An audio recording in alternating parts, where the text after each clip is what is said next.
Good evening and welcome to another edition of This Week in 60 Minutes. I'm Roodi Balgobin and tonight we'll be discussing youths are the agents of change. Good evening, and thank you for those joining us, especially our first-time viewers. I'm Nalini Singh. Good evening, I am Juan Edghill Jr. And as Roodi said, we have a very important discussion this evening because youths are a very integral part of our democracy here in Guyana. They play an important role in our country, and on March 2nd, 2020, they should definitely come out to vote in those elections. Young people in Guyana, those of voting age that is, they represent about 40% of our population. And their role in helping to advance development in Guyana is very, very critical at this point in time. They're a very, very integral part of our democracy. With regards to responsibility and participation, the civic consciousness needs to arise in our people, more so our young people. And I really want to encourage them on March 2nd to come out and lend their support to whatever political party they may wish to support, but we are hoping it will be the People's Progressive Party Civic on March 2nd. When it comes to responsibility, because it's our responsibility to elect the government that we feel would look out for our best interests. We can't just stay at home and say, wherever government goes there, we'll go there. But we have to look at the policies, we have to look at the position of that political party and elect the government that we feel would be best able to perform in our interests. So I just want to encourage persons, get involved, participate in this electoral process because it is very important for your future and the future of your children. Yeah, every election is determined by those who show up and actually Definitely. vote. So know what you're voting for. I think, and it's very important that you mentioned that about 40% of the voting population are now youths. And what is happening, and what you find, and what I found on the ground commonly is that the youths are like, they didn't go out and vote, but at the end of the process, like, we're not very comfortable with who's there and who's not there. So it's very important that at this juncture you understand that you are an agent of change. And the only way to effect that change is to actually participate, as you were encouraging everyone to do. So you can't just sit idly by and then at the end of the process complain. You have a democratic right, which is that to come out and vote, and you should exercise that right. Yeah, unfortunately in 2015, Roodi, there were a whole plethora of promises that the APNU AFC government made to our young people. So many of them right now feel as if, we're going to elect a government there, but what can we do to hold them accountable to their promises? Well, the People's Progressive Party Civic has heard this cry from our young people and by extension everyone in Guyana, and they are promising here to implement a presidential youth advisory committee. And of course, this committee will be tasked with keeping the government accountable to their promises. Especially to young people. Exactly, especially the young people. It's basically there to mainstream youth involvement in government. Before we move on, I think the government had promised something similarly, but they have failed on all their promises, especially and more so particularly to those where youths are concerned. APNU broke all the promises when it came to youths and young people. The jobs that was promised, free education, they're even repeating those. So this committee will be set up basically to listen to the issues that are affecting young people. We already have in our manifesto a lot of policies and programs for young people. Especially crafted to the youth. Exactly, and it's really, really wonderful that is there in the manifesto. But the committee will also be there during the tenure of the PPP to ensure that the issues that are on the ground, they really listen to what is going on and of course give recommendations to the president. So that will be the responsibility of this committee. There's a few more promises to young people that are yes, tailored. Yes, indeed, yes. There's some more promises here that the PPP is promising. Like the sports some academy, of which, yes. And having multi-purpose sports facility in every region and things of that sort. I think even recently we've seen in the papers, if you look at the papers today, there's the strip ads explaining VAT-free on data and then no taxes on importation of cell phones. Something to look forward for. Yes, and on that point, we probably have about, our population size about 750,000. We have maybe about 440,000 people that use cell phones, because we even see that the younger generation, they're also using phones now. Persons are using phones from as early as 10, 11 years old. That wasn't happening in our time. Definitely but now not the the case. population, younger people are using cell phones. So the People's Progressive Party Civic understands that, hey, we got to get ahead of technology, because our young people need to have access to cellular phones, to the internet. You know, as Nalini mentioned. Yes, exactly. There will be no more VAT on data services. So it's making access to technology more affordable. It's making it easier for our young people. And this all fits into the plan that the PP has in furthering internet access across the country, and at the same time, not just having internet access where you idly sit on a cell phone, or you have don't have to pay VAT on data anymore, and you idly just look at videos, but also to provide studying opportunities, like we've promised 20,000 online scholarships.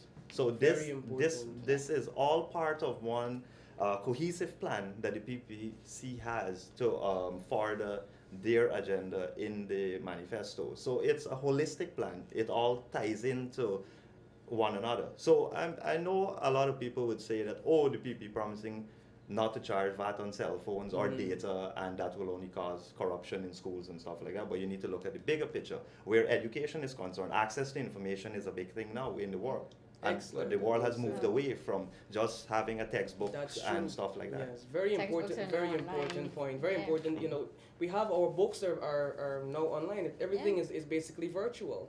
But an important point you mentioned there is the online scholarships, because as I'm sitting here, you know, we can think about the child that is in South Rupununi, or the young lady that is in Mabaruma, or the young man that is all the way in Letem. And you know, he can't have access to UG because of because of their geographical location. But the online scholarships that the PPPC will offer will provide them with that avenue to gain an education, while also remaining in their community and contributing to what's happening in their community as well. So these online scholarships, very, very important for our young people who don't have that access to UG or to Tain campus. And with that, the PPPC is also promising free UG education within 5 years. Within 5 years. On that note, Juan, it's very important that you mentioned this. That I mentioned this actually, that you bring up Letem and the hinterland regions now. Just this weekend, the PPP had their rally in Letem, and about 60% of the crowd there were youths. Wow. And the message was brought to them. They're very excited. They're on board. They want change. Actual change. They don't just want a strip of road and it's like, oh, we have progress. But they're very excited about the prospects of what you talk about, because many of them now are looking for jobs, and many of them that I spoke with on the ground also want to further their education. They have finished secondary school, and there's no other avenue for them to, you know, get a tertiary education. There was like some internet as well there. Yes. There was some internet troubles. Not just internet, but properly functioning one, I would say. That is important. Young people do hate lagging internet. You know, we can say that. Especially when you're doing something. But another promise that the PPPC is making, or commitment I would say the PPPC is making, is to enhance our youth entrepreneurship programs.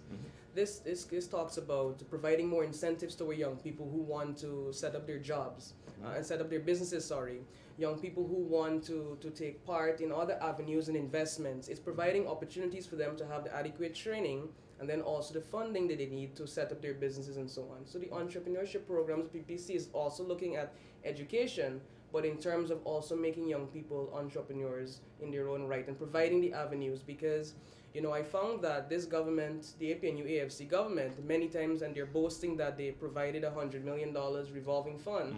And we spoke about this last week, that you can't provide $100 million for all these young people in our country and expect them to really take off. But apart from just providing the funding, the PPC is also providing training, and they're taking it a step further by providing the incentives to ensure that they flourish in the different businesses. In terms of monitoring as well, they would be monitoring these people, not just you gave them $100,000. You gave them $100,000 and then you left them on their own after the training as well. You need to ensure that things are going smooth, monitoring, provide for the training as well, and that is something they're committing to. And anything to help them move along.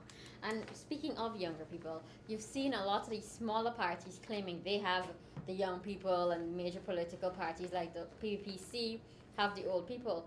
But the PP list of candidates is diverse and has many young people. we have the energy of the young people, but the expertise of the seasoned people. So you notice that in our regional, geographic, and national top list, there's a gender balance, and there is a large, significant number of these people are under 50 years old, which is something you can see is needed in the government. It was even said by Minister Noel Holder that the government is currently too old. Yes, to basically take off. And he did not. He chose to remove off the list to make way for younger candidates, which we did not see the PNC put forward. Well, this is nothing new from the People's Progressive Party. We have had a long history of youth involvement, a long history of caring for youths. In fact, over the past 3 or 4 PPPC administrations in government, we have had ministers in their 27. Speaking about Dr. Irfan Ali, who is now our presidential candidate in his 30s. We had our General Secretary, now leader of the opposition, who became president at 35, one of the youngest serving presidents in this geographical region. We had several other ministers, cabinet ministers, in their early 30s and late 30s. With big portfolios as well. Like, big portfolios. We had Priya Mang-Chan in her early 30s, Minister of Education. By the way, Irfan Ali had 3 portfolios at the age of 27 as a minister. Tourism, water, and housing, 3 huge portfolios, you would say. So this is not something that the PP is coming to you and say, oh, you know, all of a sudden we love the youths, like the current administration is doing, as they did in 2015, and then they discarded the youth. Yeah. And now they're coming again with you and saying, oh, you know, we love the youths, we have a plan for the youths and all of that. This is a proven track record. You just look back at the history of the PPP in office, out of office, and those people that have been around. Like I just list a few, just to name a few persons who were in government, very young, very vibrant, still around, and now we have even more, as Nalini mentioned, even more younger persons, youth on the list, poised to take very leading role, so to speak, in government. But one thing that I find to be very impressive, Nalini and Roodi, is that the list has young people who are serving on the RDC, the NDC, and even at the NDC levels. So the young people are from across this country. I saw a few people from Region 8, I saw one from Region 2, and I thought it was very, very encouraging, Region 6 as well. So these young people have their own experiences and their expertise. You know, we're seeing doctors on the list, we're seeing some lawyers, we're seeing some people who are farmers as well. So it's a true representation of our country, and this is the list that we need to take Guyana forward. We can't just have an elitist group on an elitist list that you know are going to go in the community and say, hey, to a farmer, hey, we understand what you need or what you want. No, you need a list of people who can provide representation for every cross-section and who understand the trouble in our country. And I think this is important. Very important point. And as you said, that is true. Across the board, we don't only look for these educated people. And like you mentioned earlier, our plan is now only to put online scholarships so everyone could become a doctor or a lawyer, but we are also looking at the other aspect of society. Not everyone wants to be a doctor. I know friends of mine who chose not to go to university and take up farming and stuff like that. There's a conscious choice by them. Farmers, especially pre-2015, there's people that got into rice farming more and so on, but you notice people are returning to school from these different avenues because these industries or these sectors have been decimated, like young miners and so on. Yeah, so we really have to look and see the progression of our country and where our country is going. And I think that young people need to take up this mantle, and we need to get going, basically. I'm not saying that we're going to discard the senior members in our countries and the senior members in our party, but young people have a specific understanding then of the new challenges that are going to face Guyana. And we have a fresh perspective of what is needed. While relying on the expertise of the senior leaders. I think it's important to note that, though, that the PPC does have these young people. Even though we have all these smaller plethora of parties claiming, oh, we are all for the youth, we only have youth, but we have both of it. Yes, with the youth making up a larger percent of the People's Progressive Party. Yes, because the General Secretary of the party has continuously said we need to have a PPP that reflects what Guyana looks like. And Guyana, and the PPP is the only party which reflects what Guyana truly looks like. And that is an important point that we have to make this afternoon, this evening, that, the PPP is is what a reflection of what Guyana looks like. Not just Region 4, Region 5, Region 6, but all the regions, all the religions, all the races, both genders. You know, we have we have basically what Guyana looks like, what Guyana feels like in this list of candidates that the PPPC has put forward. As the oldest political party in Guyana, one would expect that that would have been the thing. If it wasn't, then it would have been a failed party. Exactly.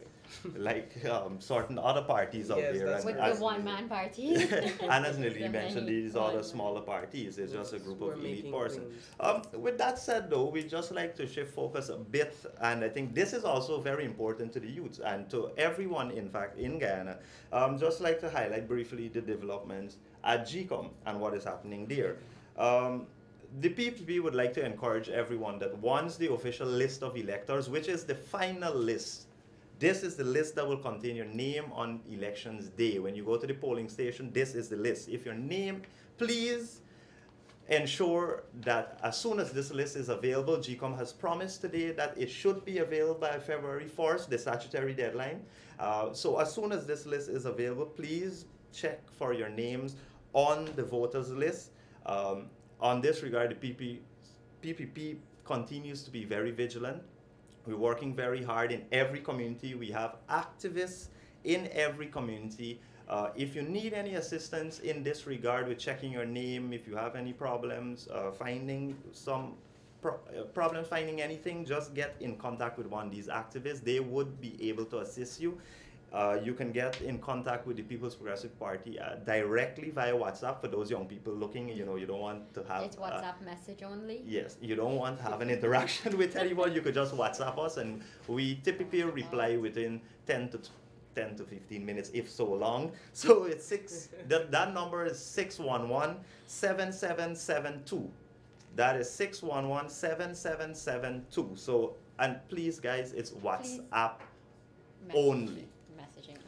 You can also get in contact with us via various social media platforms, such as our Facebook. You can message us there anytime. You can message this program, This Week in 60 Minutes, on our Facebook page. We will reply to you or try to find you some sort of assistance with your troubles as it relates to any matter that we are discussing tonight or any other matter. Take 5 minutes to just check your name on the list. Lists are also physically published at polling places, shops in your areas. If you can't find the one in your area, contact your local activist. Like Steve says, there's numbers you can message, tell us where you live, and we can help you figure out who can assist you further on the ground itself. So please take 5 minutes. We'll have the list pinned onto our Facebook page as well when it's available. Yeah, also, now the background, why is it that you need to check your name on the list? GCOM has announced that they'll be doing 91,000 changes to the RLE. Yeah. They have also announced that from the house-to-house data, that 6,534 unverified persons are on the list. So it's very important you check, because you can only vote if your name is on the official list of electors. And I know a lot of young people, some of us sit back and relax, say, oh, you know, I did it once, I ain't going back and do this again. But as Juan mentioned, it's about 40% of the youths. With the address changes, there were small changes in most cases where people were moved off of like a list A to a list C. So your place of poll will be right around where you are, but it's probably just maybe 2 streets over or something of the sort. That's why ensure you check your name before elections. Yes, so you're not running around on March 2nd trying to figure out where you're voting. Nalini just made the point I was about to say after, is that it has a potential of creating confusion on elections day itself. So as she mentioned, just take 5 minutes, go and look at it. If you have any problem, as I mentioned earlier, just get in contact with us or activists and on our social media, and we will be able to assist you. There's no doubt about it. Just a question for the sake of our viewers, though. Let's say that I voted in the 2015 elections. I voted in the both local government elections that we've previously had. Do I still need to go and verify my name now? If I voted already and I feel like if I'm there, do I still need to go verify? Yes, you still need to go and verify your name, because GCOM has not yet given the party all the numbers of these 91,000 changes. So we're urging our supporters to go and verify for themselves along with us. It's a two-way process. It's work 2 ways. Okay. So if you do go and check, although you may have voted and they, like Nalini said, a slight change in your polling place, then on the day of election we want to minimize confusion. Well, in some cases, because the lists are so large, when you're splitting it, there might be a new addition, so you might get moved off from one to the other. Yeah. Okay. So it is advisable for everyone. If you had voted since the first elections in Guyana or you're a first-time voter, just ensure that you check the list, the OLE. As I mentioned earlier, it should be available in your communities on February 1st. GCOM has committed to this as well because its statutory period ends there. For the official list of electors, remember, if your name is not on the official list of electors, there's no way you can vote. On that note, just to reiterate what we've mentioned here over and over on the program, that you don't need an ID card to vote. Yes. You have various other forms of identification that you can use to vote, a driver's license, a passport. Okay. If not, you can also be administered an oath Yes, you can at take an the oath. place Yeah. of So- poll and vote Voter once your name identity. is on the list. Yes. So you Should check it. you can only use your passport though, just because like for now driver's license, not everyone has switched over to the Okay. plastic, so they haven't made it official just yet. GCOM has a lot of My bad. checks and balances when it comes to election day. So like Steve mentioned, you can vote without any form of ID. There's a document there called a folio where your image is there. So if you show up and you are on this list and you can't find no sort of ID, then you can go up and be like, this is who I am, because you have an image there. Yes. They'll ask you to take an oath of identification, like Steve mentioned, and in doing so, you will then proceed to vote. But they might ask you a few more questions, like your birth date and so on, just to verify you are who you say you are. So the main thing is that you're on the list. Just Yes. make sure, Make sure you're as the there. guy needs to say, you're there. You're Yeah. there on the list. You're there on the list. Make Yes. sure Yes. you're on the list. It, right? it's That's the main important thing. to stress that you're Yeah. on the Make list. sure you're there, and then everything's On okay. that note as well, I just like to point out for first-time voters that when you get your ballot, there are two parts. There's a top part where you vote for the president and the ministers and, well, members of parliament. And then there's a bottom part where you vote for your region and your regional councillors and all of Yeah. that. So make sure that when you're voting, you vote both places, top and bottom. So you must place 2X in the box next to the cup. Very important. As I mentioned, we'll have activists coming around and teaching this more as we get closer to the elections. Yes. You will see ads from the PPP concerning this as well. You will hear from us more about this as well. For first-time voters, GCOM staff as well will ask you this, and they will demonstrate to you how to vote. But they'll demonstrate using a sample ballot, which carries no political parties in Guyana's marking, so they can be indicating to you where to vote at. It's very important to put your X next to the cup. Yeah, just that's remember very- that. No, I'm just saying what GCOM will do. And Yeah. you have to ensure your ballot is stamped 2 places as Yes, well. exactly.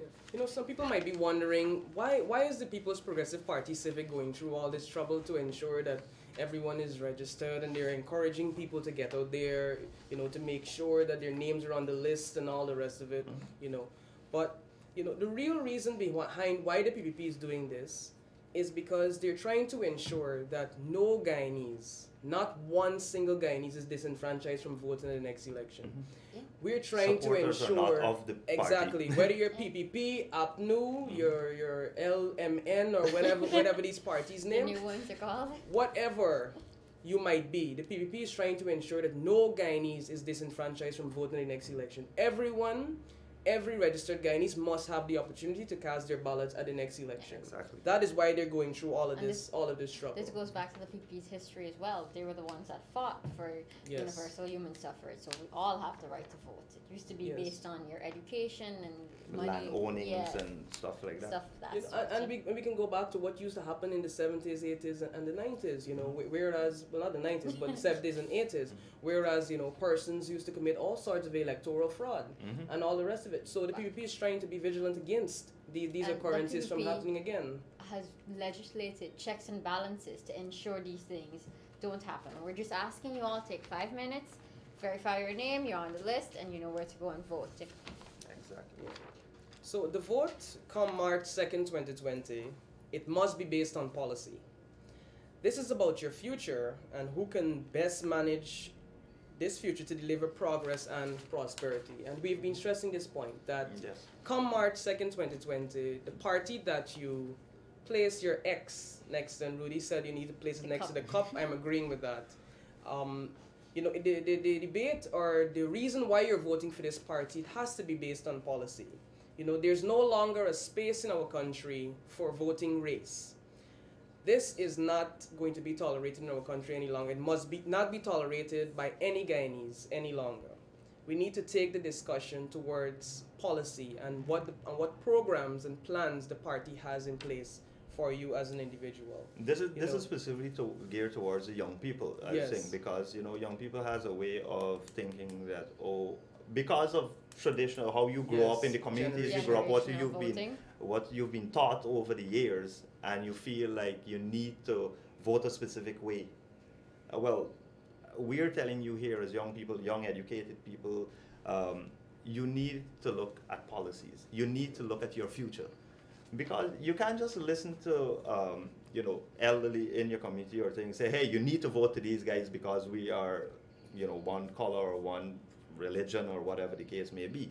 But you also need to look at your future. The young people are the future of Guyana. Yeah, because I was in Linden, and this is why I brought up this point, Roodi Nalini. I was in Linden and I was speaking with a young man, and he said to me, hey, you really can't tell me much, I know everything about the PPP. And he said to me, I know that the PPP is better than APNU. I know the records of both parties, but he said to me, it's hard for me to vote for the PPP because of how my grandparents voted, how my parents voted, how my brothers and my sisters vote. But, we need to appeal, and I'm appealing to young people, move away from generational and race voting and move towards policy. Yeah. Look at the party that has the best program in place for your future.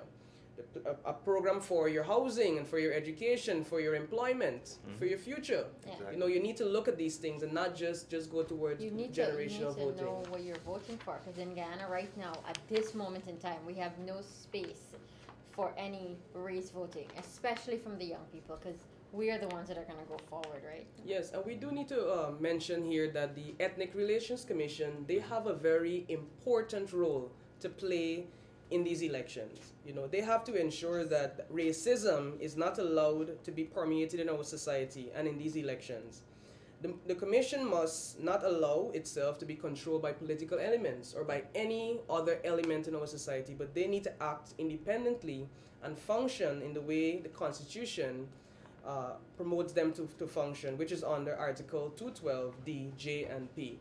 So the ERC is a very powerful institution. Something that was placed there by the PPP. That's correct. That's correct. To ensure that this body has enough powers, because they have a lot of powers, to sanction any person, any institution, any party. They can bar a party from contesting at the elections. So they need to use their powers to denounce and to condemn any racism that may want to raise its head during these elections. And on that note, as Nalini was mentioning that there's no space in Guyana currently for young people to continue voting along those lines, generational, because we, as I mentioned already, we are the future of Guyana, and in order to change Guyana and to have a brighter future for our children that will think, we need to move away from that and focus on policies, programs, and developing Guyana. We are now an oil-producing nation.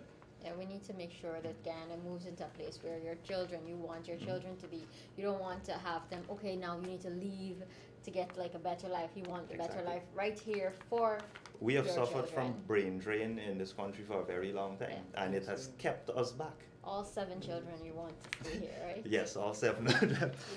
And moving back to the discussion on policy just a little bit before we move on, there's only been one party who has really shown Guyanese what they have in place for their future, and it's the People's Progressive Party Civic. Since last year, I think November, we released the excerpts of the manifesto, which is available.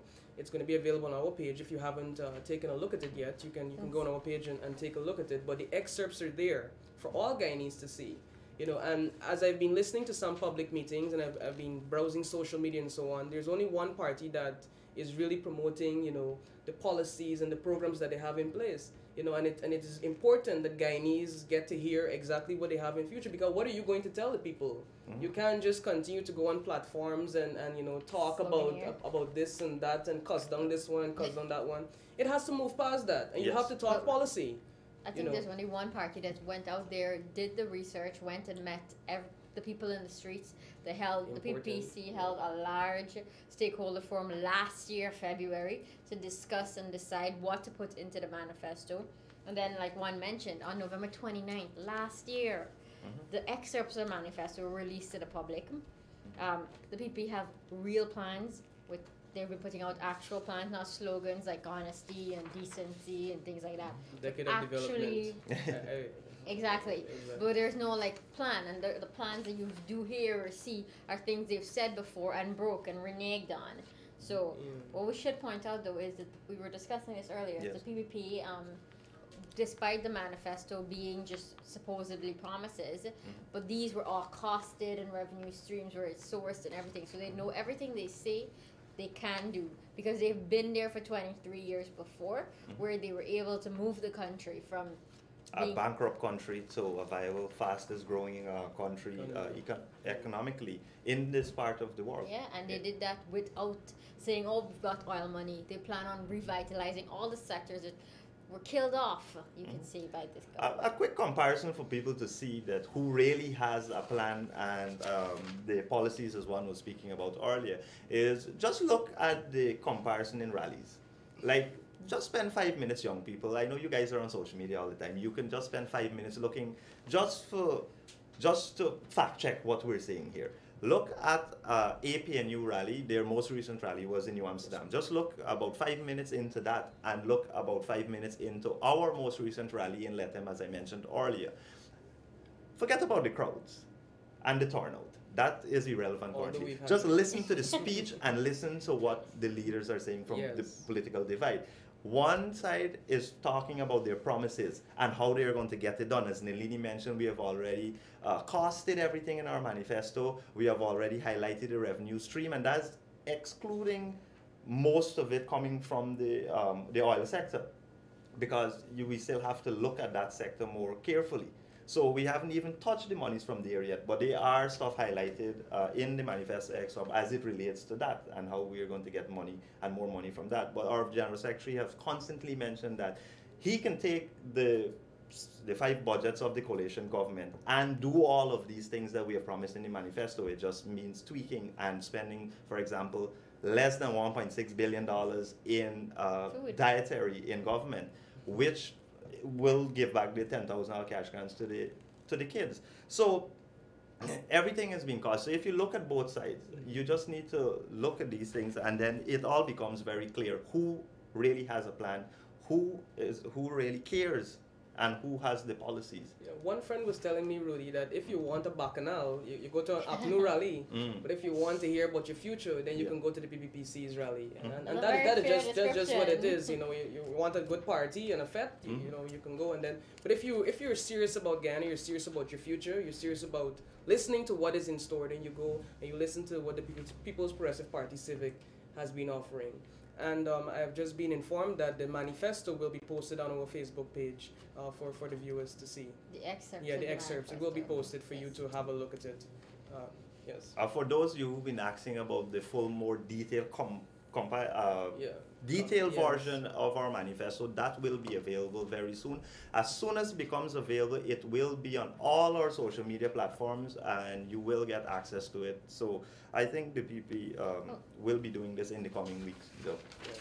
Yeah, we're seeing the ads all around too. So if you pay attention to the news, the websites you browse and so on, you'll see the PP are putting out ads that says what they're going to do. Whereas you see the APNU AFC ads being like cussing off the PP almost. I saw one the other day that said something about do you trust they're lying or stuff like that. So look for who's telling you what they can do and will do versus just using the other The PPs have a history of not descending into the gutters where campaigning is concerned and talking about who's fat and who's not fat and stuff like that. So, and we focus on the message, which is the future of this country, which is very important. On that note, as Nalini mentioned, I also noticed a billboard at Rahman Park about the promises that the AP and UFC will do.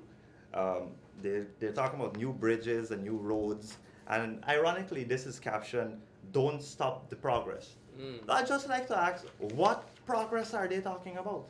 Yeah. Where is this progress? Nothing has been done by this coalition government. I for one, can't. What progress are we talking about? Over the past 5 years, past 5 budgets spent 1.3 trillion Ghana dollars, and there is no progress. There's no new projects that we've seen. Everything they have been doing have been, well, I mean, Devon Park is the new project they did. And as pointed out in the leaked Auditor General report, there's still $600 million missing from that project. So where is that? That is the kind of corruption and incompetence that mires this government. I think you were mentioning the bridge would have been done since, if they had agreed in 2011 when they were a majority in the parliament, because they were on 2 separate sides. Yeah. That a lot of these things that they're claiming to have done would have been completed. What we've seen them doing is coming to you with a lot of old promises, repeating it again. I find it, as a young person, I find it, it's very disrespectful to Guyanese. It's as if the coalition government think that we're that stupid to actually come to us and tell us one thing. Pre-2015, you promised us the world. You didn't even fulfill one, not even half of a promise. And now you're coming to us with the same things again. And telling us, oh, because of oil money, everything will be fine. You don't need to worry. Just give us one more chance. Because of oil money, everything will be fine. No, well, since the coalition government has been in office, we've seen an increase in crime. They came and promised us that, oh, we know everything about crime. We have 10 army generals and rear admirals and former police commissioners and everything. We know security. We're the best at security. Don't worry with the PPP. They don't know what they're doing.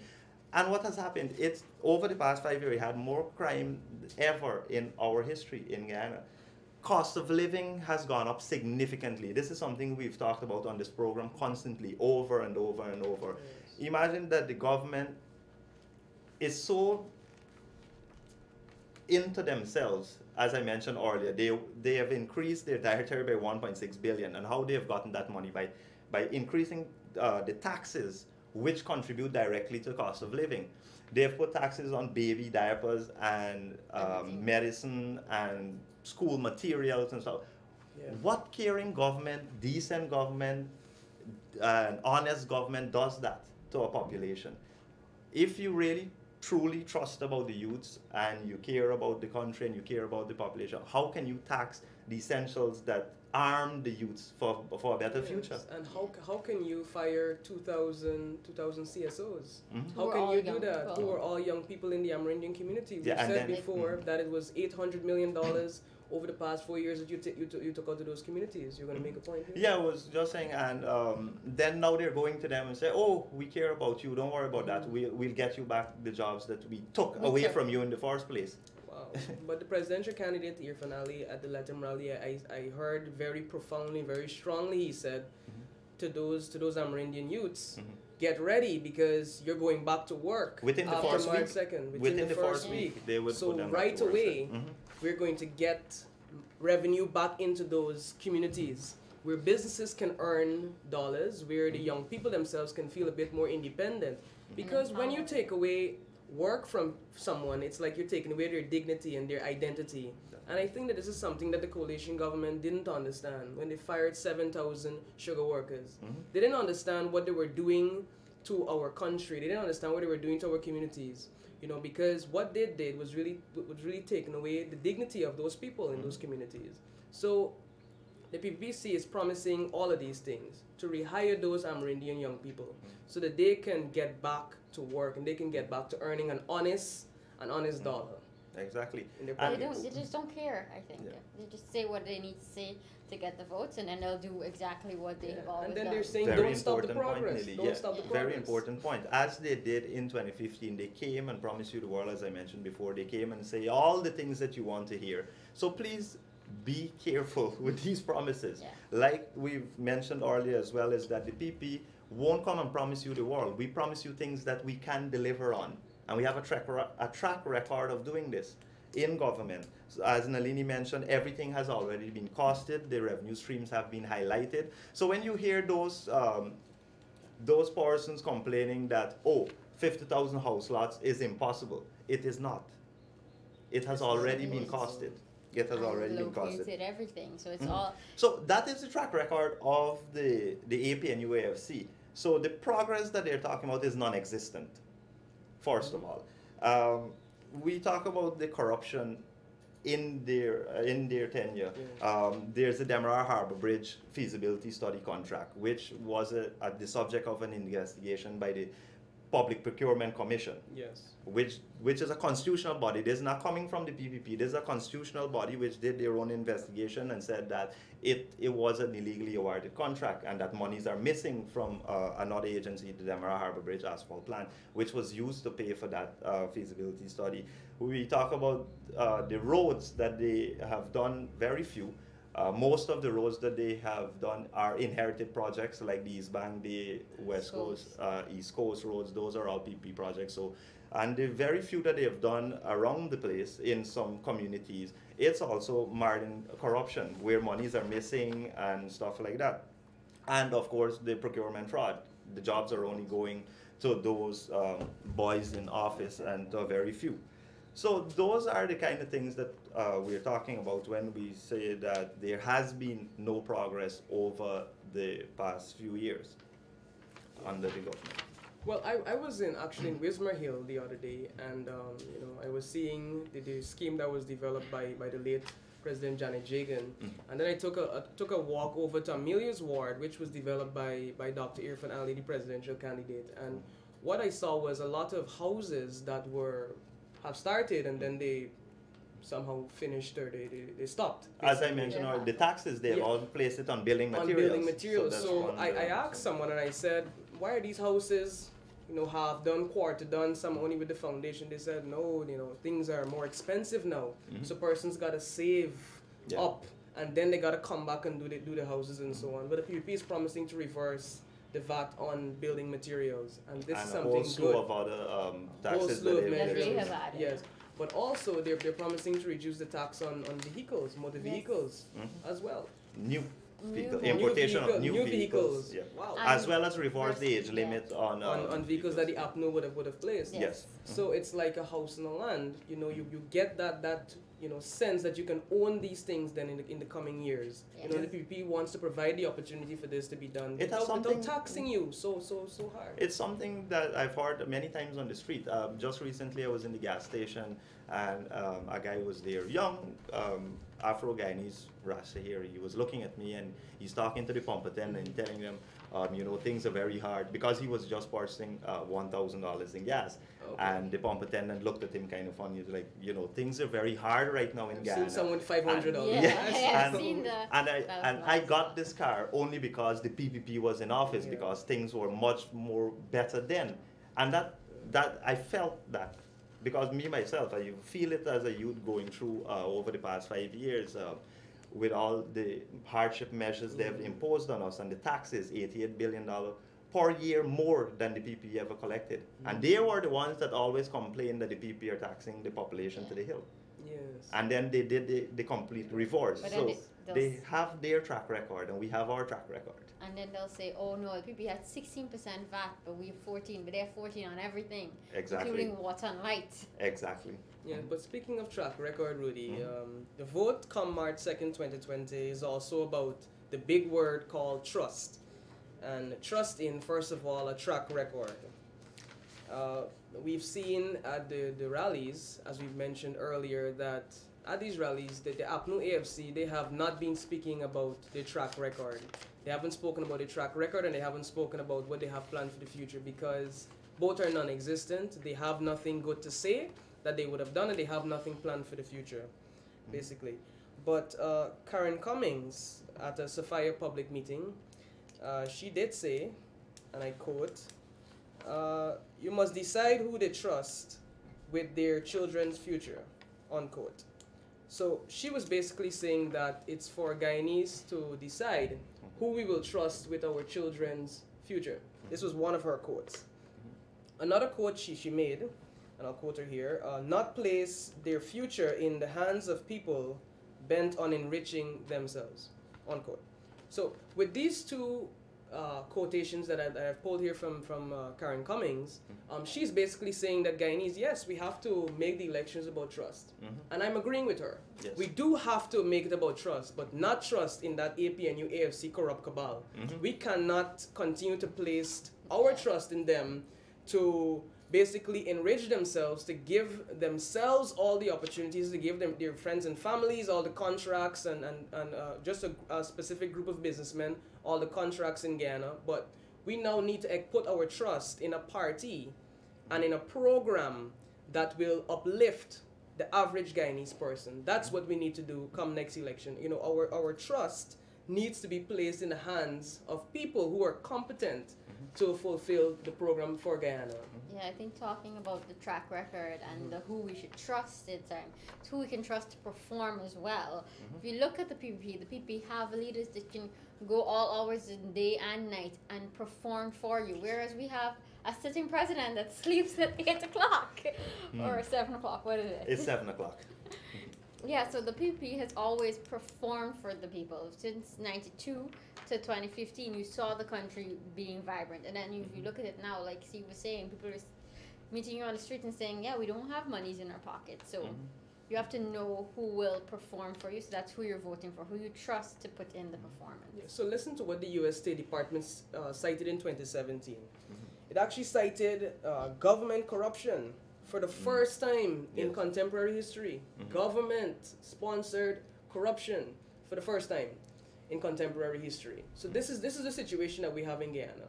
Corruption, persons siphoning off money, you know. And this is what the IDB said in the end of 2019 report. They actually placed Guyana in the top spot, for bribery in the Caribbean. And I'm sure you guys saw that. We saw that report. You know, basically saying that now everybody involved in bribery from the top. Right? And but it starts there. From the top, it starts with the government. From this new AFC, it starts with them, with the bribery. And that is where our country has moved. So if you're going to place trust in any party or in any grouping, you need to place trust in a demonstrated competence. Competence. Yes. As you've just pointed out, that growth in competence for just 4 or 5 years, our country has moved from never being cited for government corruption as one as the leading source of money laundering and trafficking in person and all of that. In a U.S. State Department report and the IDB claiming that bribery in government is the highest in Guyana, in the Caribbean, we also need to look at the oil contracts that they have signed. Yes, we do. This government have signed the worst oil contract in the history of oil contracts in the world. It can't get any worse than this. Their incompetence. Yes, it speaks of their incompetence. That's exactly what I'm talking about, the incompetence in government. They're so incompetent they can't get the little things right, much less these bigger things that we're talking about here, such as oil contracts. To date, no one can tell us who are the persons that negotiated the $18 million signing bonus. We heard recently from Winston Jordan saying he thought it was a gift to the PNC. Yes. The first set of our money, he said he don't know anything about it. He's the Minister of Finance. He's the one that denied that it existed. Exactly. Because he thought it was a gift to the PNC. He thought the people were giving them $18 million. That's why they hid it and tried to steal it.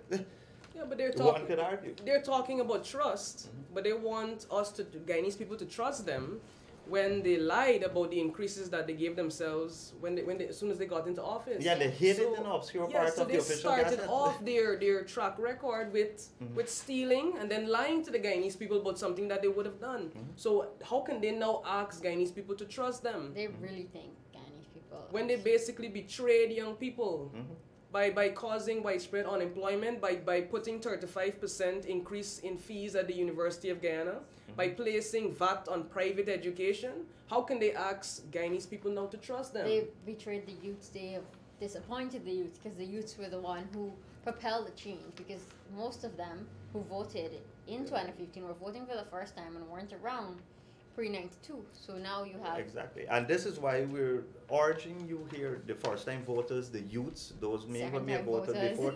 Yes, to place your trust in a track record, a proven track record, in performance, in those who can deliver, and demonstrated competence. Clearly, the APNUAFC has nothing to campaign on. They can't go and talk about a track record and their time in office, because they have none. They cannot go and talk about their performance in government because they're dismal performance. And they cannot go and talk about their competence because they're totally incompetent. They have saddled our country. They've allowed all our productive sectors to decline over the past 5 years. People are losing their jobs constantly, daily. People are being shifted to the breadline as a result of this government. So if you're going to place your trust in a government that you know cares for you, has a plan for you, has policies specially crafted for you and for the rest of the country. Yeah, the APNU AFC clearly will have nothing to campaign on. This is why their campaign, as you've mentioned, has always been just cussing out the PP or a FET. Yeah. So that is how they're trying to campaign. And sloganeering all about that's the all. place. Well, speaking of sloganeering, in 2015, one of the premier things in their manifesto was actually titled Jobs, Jobs, and More Jobs in the Shortest Possible Time. Still waiting on those jobs. Well, it's 2020. I don't know. And we've lost over 30,000 jobs already. So I guess when they mentioned jobs, jobs, and more jobs, they meant that they're going to take away jobs, and more jobs, because that is exactly what they have done. Yeah, or increase their salaries. And increase their salaries. And I just remember the other one about end blackout now. They meant to give us more blackouts. Yes, stuff like because that. now we've never had more blackouts ever in our country in contemporary time. Yeah. We've never had more blackouts. So all of these things, it really tells us the tale of what is the APNU AFC and what they have done over the past 5 years, and we look back in 2015 at the atmosphere and everything that they promised young people, everything they promised this country, the rice farmers, the sugar workers, everything they promised the mining industry, and they promised the service workers, they promised the teachers, the nurses, the businessmen, children, old people, they promised everyone. But we see now in 2020 that, the reality of these promises have not been met. Come March 2nd, you have an opportunity to vote for a party that has a program that has you in mind, and it is the People's Progressive Party Civic. And there's a call to the youths especially, as we mentioned, as I started off the program by saying that youths are the agents of change. It is the time now for you to take a more interesting role in politics. I know a lot of youth try to say that, oh, we're not interested in politics. Well, this is not about politics alone. It's about your future. It's about electing a government that has policies, as Juan mentioned, programs specially crafted to you, the youths, and not just come to you with hopeless promises and baseless promises and tell you that they would do everything for you and give you jobs and free education and these stuff, and then just discard you at the end of it. With that said, I'd just like to say thank you for being with us for the past hour or so. It's been a pleasure being here with you guys, and so thank you for joining us tonight. So please make sure you share the link with your friends. You can rewatch our program at any time on This Week in 60 Minutes on our Facebook page. And also, please ensure you pick up a copy of The Mirror so you can keep abreast with what's happening. And do remember, this election is a very important election, so come out and vote. Yes, I just want to say that, the same way that we opened, your civic consciousness, allow it to be awakened. Exercise your democratic right to vote in these elections. Ensure that you listen to the messages. Ensure that you rationalize with your family and friends. Ensure that you share the messages of the People's Progressive Party Civic with everyone, because they need to know what is in store for the old age pensioners. We're increasing the old age pension. We have the 10,000 cash grant that we are going to reinstate for the children, and we're going to move it up to 50,000 per year. We're looking to have all of these programs that we discussed for young people on stream. The Presidential Youth Advisory Committee, we're going to have a whole slot of programs that we're pushing towards young people. And of course, we're going to be a government that is going to be accountable to the Guyanese people. And that is very, very important. And of course, we're going to exercise transparency. Thank you very much. Good evening. Thank you.